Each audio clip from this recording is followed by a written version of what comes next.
Magandang araw mga kaibigan! Hello!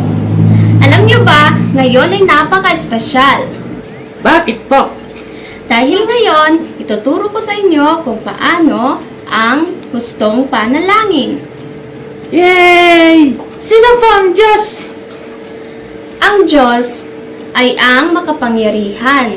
Siya yung tumutulong sa atin sa lahat ng bagay. Alam niyo ba na ang Diyos ay mahal niya ang mga bata, ang ating pamilya, at lalong-lalo na ang mga nilikha niya?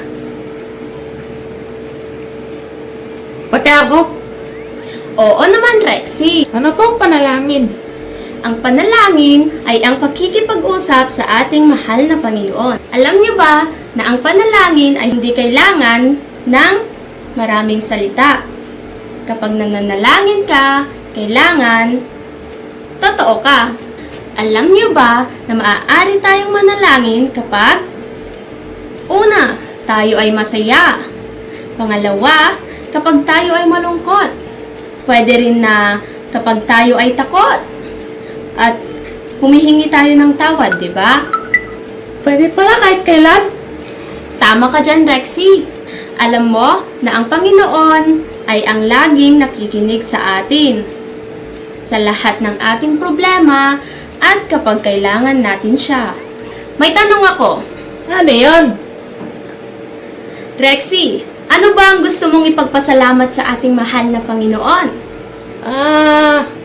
Ang pamilya ko, ang mga kaibigan ko, ikaw, Sandy, at ang mga batang nanonood. Wow! Napakabait mo naman, Rexy. Mga bata, kailangan tularan natin siya. Mga kaibigan, kapag tayo ay nagkamali, humingi tayo ng tawad sa Kanya. Mga kaibigan, ngayon ay ituturo ko na sa inyo kung paano ang manalangin. Ready na ako!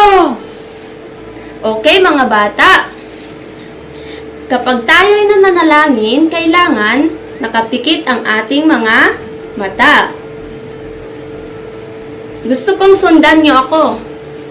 1, 2, 3. Ipikit ang mata.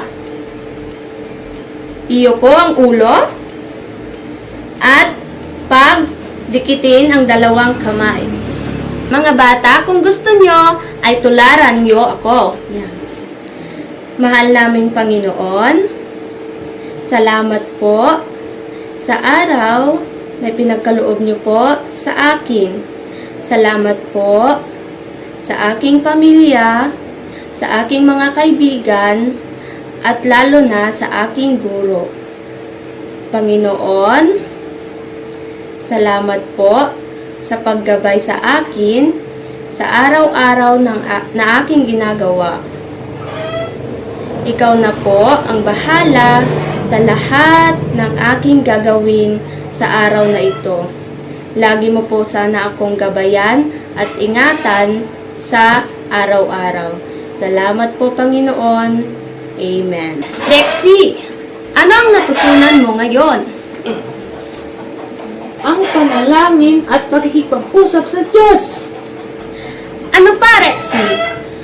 Pwede tayong magpasalamat, At magmahal, magpatawad, tumulong at maging mabait. napakahusay, Rexy. Yay! So, ayun lang muna mga bata. Paalam!